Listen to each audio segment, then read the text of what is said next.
name is Kelly Chandler, and I'm the Public Health Division Manager for Itasca County. I am joined today by Jean MacDonnell, President and CEO of Grand Itasca Clinic and Hospital, Dr. Dan Soular, Vice President of Medical Affairs and Family Medicine Physician. He will be available for questions related to the clinical side of COVID-19. We have Tom Potter, the Executive Director of Children's Mental Health Incorporated, Tom Gaffney, Clinical Director, Crisis Response Team and Veterans Crisis Response Team, Cree Larson, Executive Director of First Call for Help and 211, Connie Ross, Department of Human Services Residential Homes Administrative Director from North Homes, Angie Baratto, Chief Operations Officer from Northland Counseling, and Craig Pierce, Itasca County Mental Health Coordinator. We are joined by our local and regional media. After our speakers present, please submit questions via chat. We would like you to preface your questions with your name and the media organization that you represent. Our panel will respond to the questions that pertain to their organization.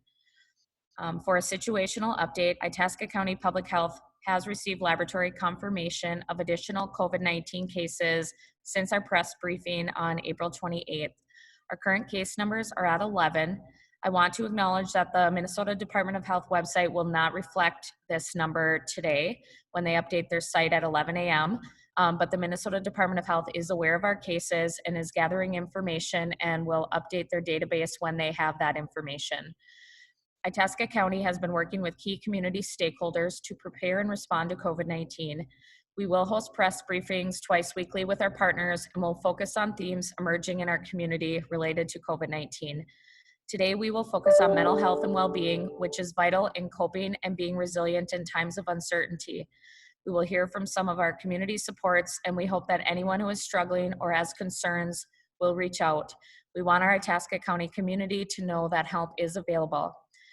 At this time, I will introduce Jean MacDonnell, CEO from Grand Itasca Clinic and Hospital. Thanks, Kelly. Good morning, I'm Jean MacDonnell, President and CEO at Grand Itasca. Thank you to the Blandin Foundation for coordinating this briefing and our local mental health experts for contributing, and also to the media for joining us.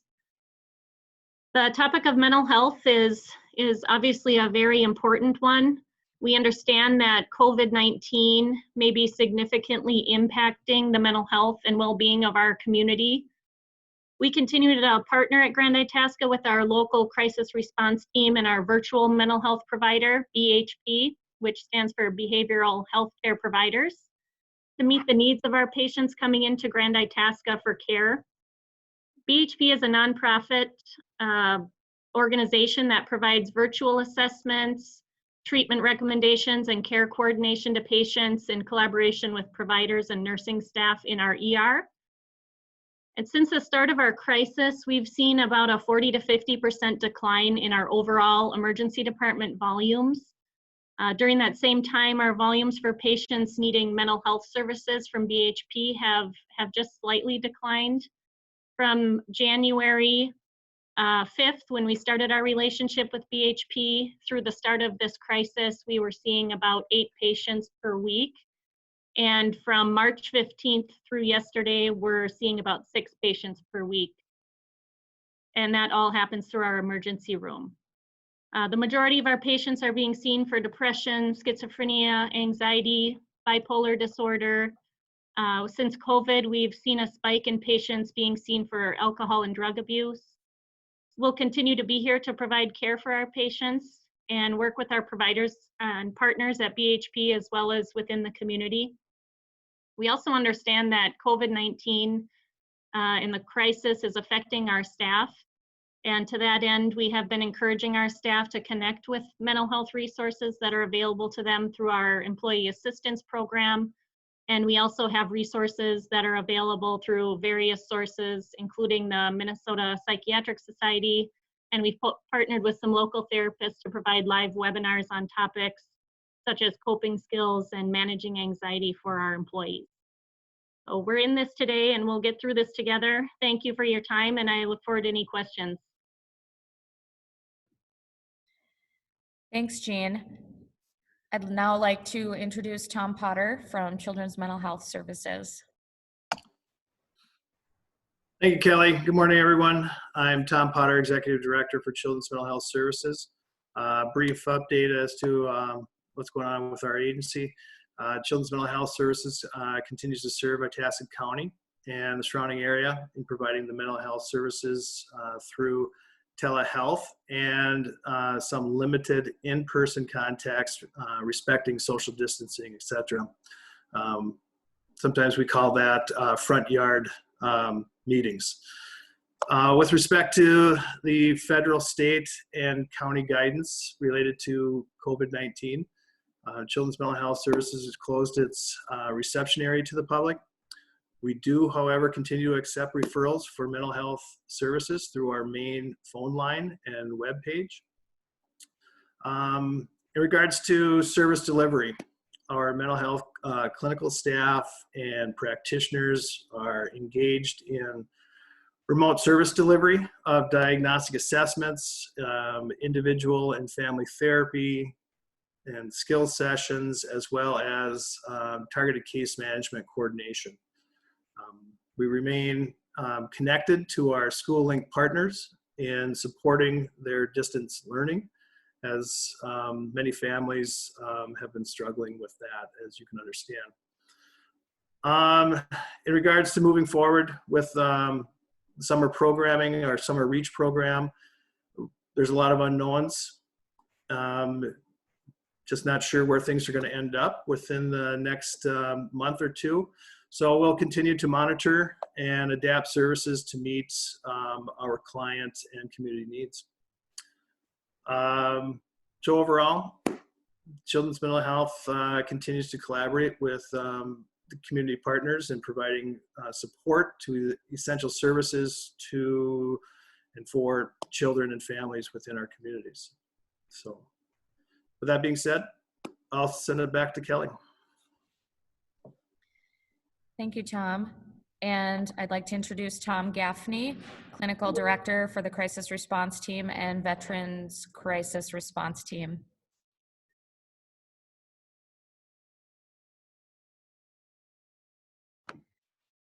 Tom, you're muted.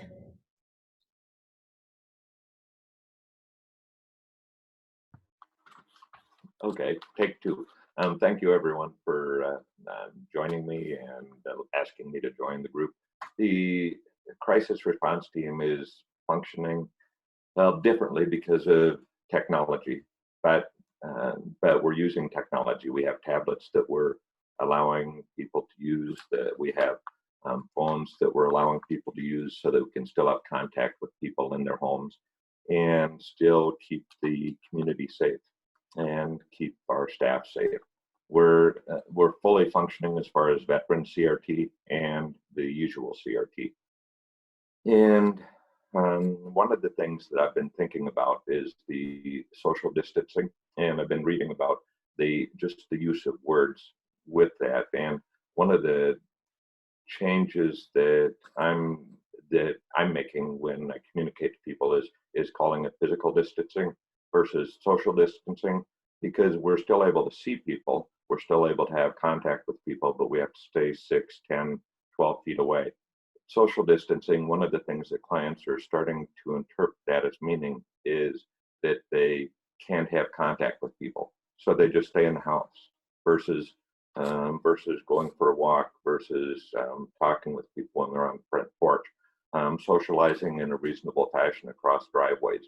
And we still need to do that in order to be healthy, in order to be happy, satisfied as we can. So stable embrace, that's one of the things that Craig Pierce and First Call has developed, and that's they'll talk more about that. And New Leaf, that's our crisis center, and that's still open and that's still fully functioning also. So we're trying to keep everything going as we can, collaborating and serving our community. And that's it for me. Thank you. Thank you, Tom. And we will turn it over to Cree Larson, Executive Director from First Call for Help 211. Hi, good morning. Kelly, thanks for asking me to come on with you this morning. First Call for Help is completely functioning, serving the residents of Itasca County 24 hours a day, 7 days a week as usual with our resourcing. We found that our community has really risen to the occasion. We have developed resources that are currently in our database, but there's new resources and reignited resources and energy because of COVID. And our system's able to provide those resources to people and help lift them up in a time where we're each stressed with our communities and families. We still answer the phone live. We have our providers and crisis counselors available. This includes whether you're needing insurance, whether you're homeless and still need coordinated intake. All of those core systems are still functioning in Itasca County and access through 211. We also have firstcall211.net is hosting and the caretaker for a site specific to Itasca County of the ever-changing, sometime daily updates to resources. So if you go on there and click on Itasca County, you'll find tabs. We're hoping for every need that you have that's in real time, easy to get to. And of course, as always, calling 211, and we can talk over the phone and resource for you as well. So if you are an individual that is actively helping protect our community by sheltering in, and you are lacking technology in connecting with your providers, First Call also has access to getting technology to you, whether it be tablets or phones, to make sure that you can do that. We're all in this together, and we need to, excuse me, lift each other up. And we're hoping to help you in doing that. And then, of course, the Stable Embrace website, which we're really excited about. Together with the local professionals and volunteers, we've hosted this site for Itasca County. And Craig, thank you for letting us be a part of that. It's helping find unique ways to engage with services, engage in opportunities, activities, different things during this pandemic and this unknown period in our community.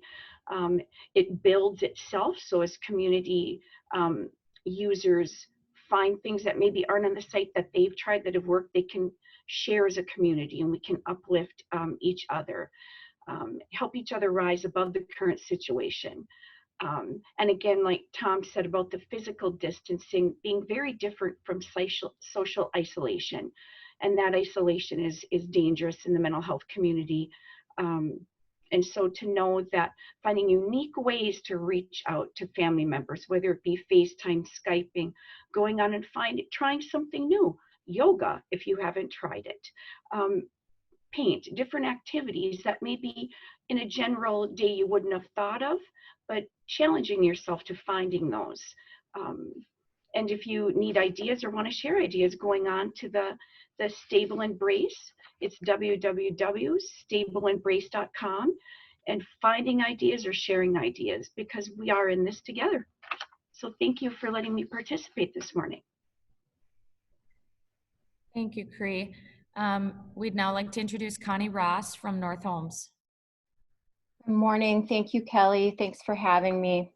Again, my name is Connie Ross, and I'm the Administrative Director for North Home Children and Family Services, where our mission is to provide a community-based continuum of quality services to families and children.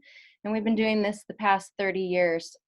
In response to the COVID-19 pandemic, we have implemented many prevention and safety mitigating strategies to hopefully mitigate or prevent the spread of the infection to the children, families, and staff that we're serving and working with in Itasca and surrounding counties.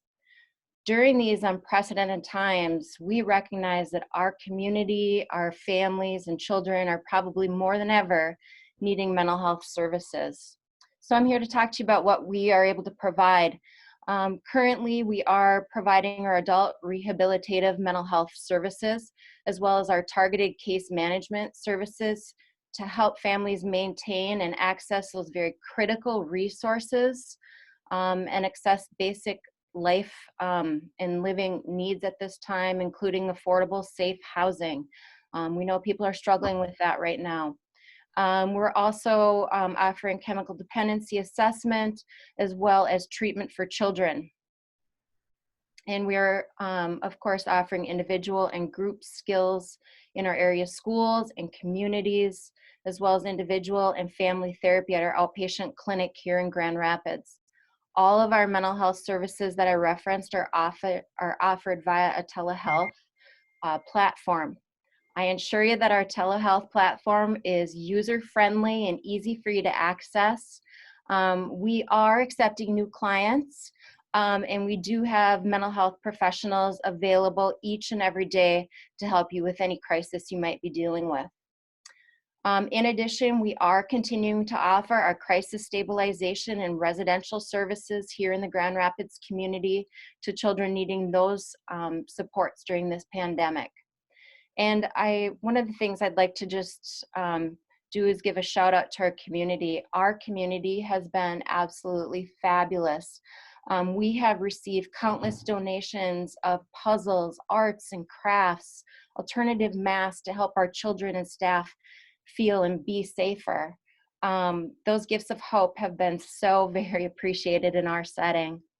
All of the mentioned services that I talked about can be accessed by calling 218-999-9908 or visiting our website at www.northhomes.org. Thank you so very much. And again, feel like you can absolutely reach out to anyone on this panel. You're not alone in this time. Thank you, Connie. We will turn it over to Angie Baratto from Northland Counseling. Hi, thank you for having me. I'm Angie Baratto, and I am the Chief Operations Officer at Northland Counseling Center. And I just want to share that all aspects of our organization are open. Northland Counseling Center offers therapy and psychiatric assessments and medication management to children and adults. Those services are being provided currently through a HIPAA compliant platform. And also we are able to do those by telephone only for individuals who may not have Wi-Fi or access to face-to-face technology in their home. Also, our recovery center is continuing to provide residential and outpatient chemical dependency treatment. Our residential centers include intensive inpatient and medium intensity inpatient, as well as outpatient groups and individual outpatient chemical dependency treatment. Those outpatient groups are also being conducted through telehealth. Our community support programs, which include targeted case management, ARMS, peer support services, CTSS, are also operating. Although they are not currently face-to-face, they also are using either telephone or HIPAA compliant platforms to deliver those services. All of our programs are still accepting new clients, so we can get you in for a diagnostic assessment to support ongoing therapy almost immediately, at least same day at this time. Our Children's Crisis Residential Shelter is also open and accepting new clients. Children ages 4 and up who are experiencing a mental health crisis are able to come and stay with us for up to 10 days, and that is all county paid. Although all of our sites are closed to the public, we are all operating out of those sites, Keesler Wellness Center included. Peer support programs and community cafe is still operating out of the Keesler Wellness Center. And that looks kind of like a drive-up / drive-through meal pickup on Tuesdays and Thursdays up there. Everything can be found on our website, www.northlandcounseling.org. And we also have our 24/7 crisis line available to folks who are needing immediate help as well. Thank you. Thank you, Angie. And we will introduce Craig Pierce. He is the Itasca County Mental Health Coordinator. Thank you, Kelly. Craig Pierce, Itasca County Mental Health Coordinator. We are continuing services as usual with the modified changes with the videos and phone conferencing as needed. Early on, when the stay-at-home order started, I contacted all the contracted mental health case managers in the county. And although they're only obligated to do one contact a month, I've asked them to try and make a weekly phone call to all the consumers of the service, just to do a quick check-in to make sure things are going okay for people. We want to stay on top of any mental health concerns that may be coming up. And so far so good. Haven't heard anything too out of the ordinary at this point. Keeping everyone going forward as possible. So our services are continuing as usual. And if there's questions or concerns on how to access mental health services through the county, we have 2 web pages on the actual county website, adult mental health and children's mental health, that outline referral processes and different resources in the area. And that is fairly user-friendly for everyone to look at. And then we went on, I was asked as part of a group with Pat Cortez and Tom Gaffney to come up with a web page full of resources for mental health, and we developed a stable embrace, and thankfully we were able to use a web designer from First Call for Help, Felicia. She did a wonderful job, and that web page continues to grow, and it's stable embrace. It, like Cree has already mentioned and Tom has said, it's got a lot of tabs for all the resources in Itasca County that we have currently, and we keep adding on to it. I know I talked to Felicia last week, and we were going to start adding some chemical dependency stuff on there also. But we really wanted to gear that towards people that may not have ever accessed mental health services in the county. We wanted a point where they could go in and maybe even look at some stuff for some self-help, and some guidance on where to head to if they need more help. So that is kind of where we're at with the county side of things. And I'll look forward to any questions. Thank you, Kelly. Thanks, Craig, and to all of our speakers. We will now open it up for questions. Again, we ask the media to submit your questions via the chat box and to say your name and organization that you represent, and then your question. We have Beth from ICTV. Grand Itasca reported a decline in emergency room mental health clients. Is that the case across the board?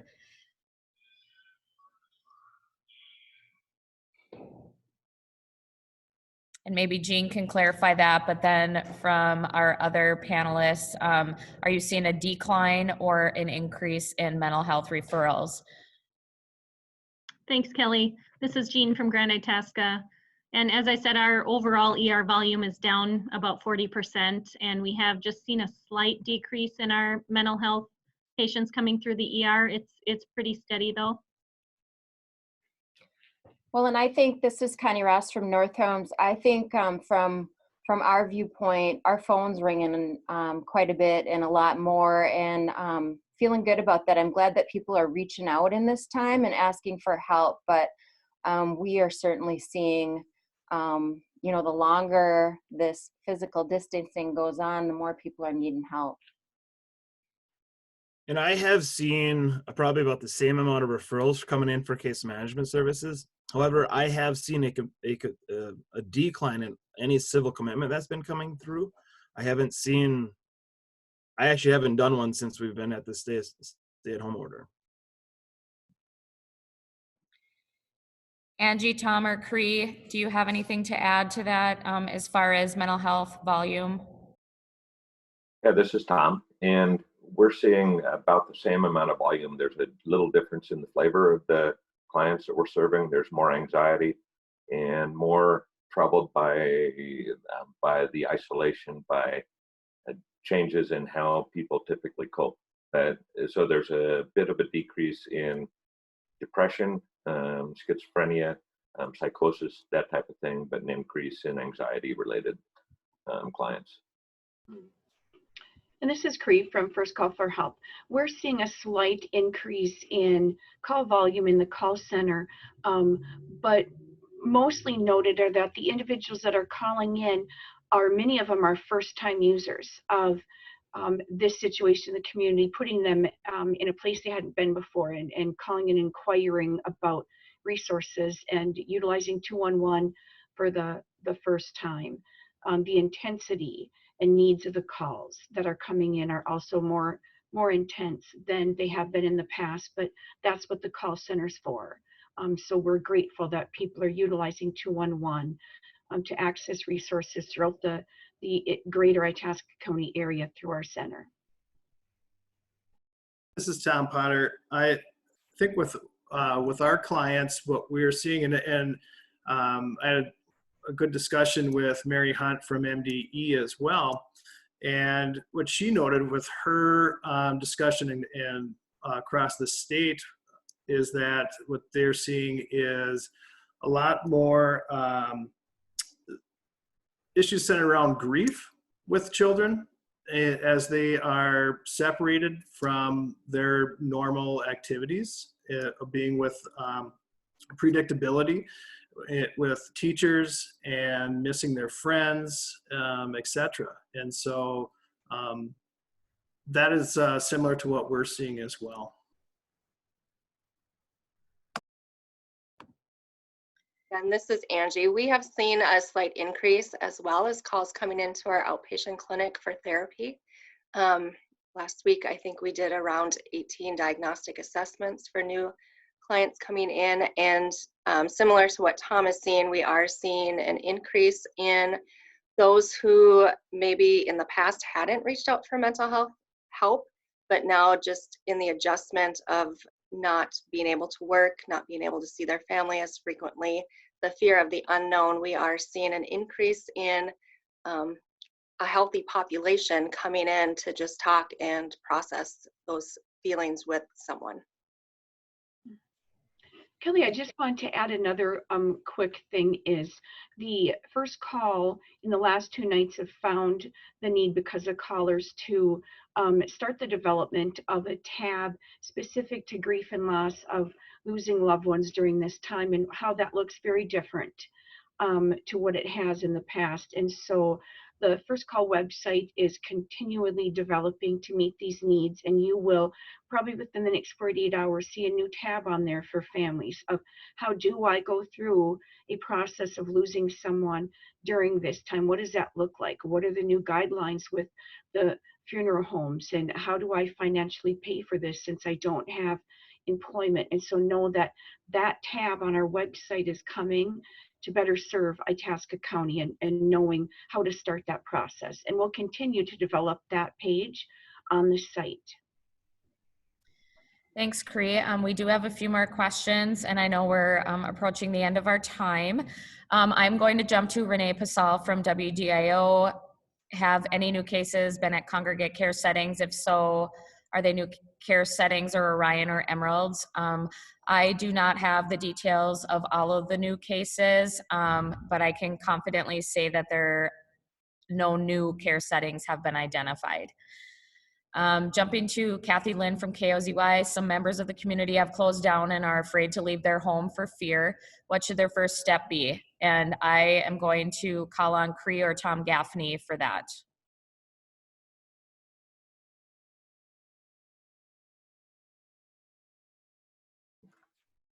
The fear that people are experiencing, it's tough for people to take the first step, which is maybe just going outside their door, maybe just standing on their front step, doing small steps. It's not to do a major step, just standing outside may do it.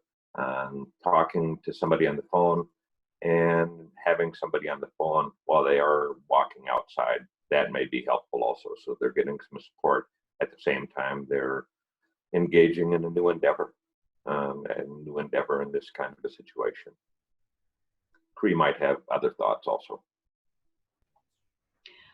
I think this is the exact reason that the Stable Embrace was developed for our community, to utilize it for what do I do? What are other people trying? And so I really encourage you to all community members to go on to www.stableembrace.com and take a look at some of the creative ideas and revisit the site as it builds, because I do think taking small steps in maybe thinking outside the box of what you would have done before is going to be important for all of us to maintain our mental health and our wellness.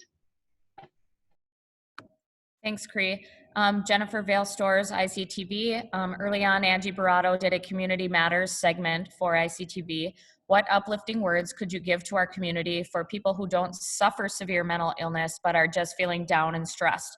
What can they do to adapt? Angie, do you want to respond to that?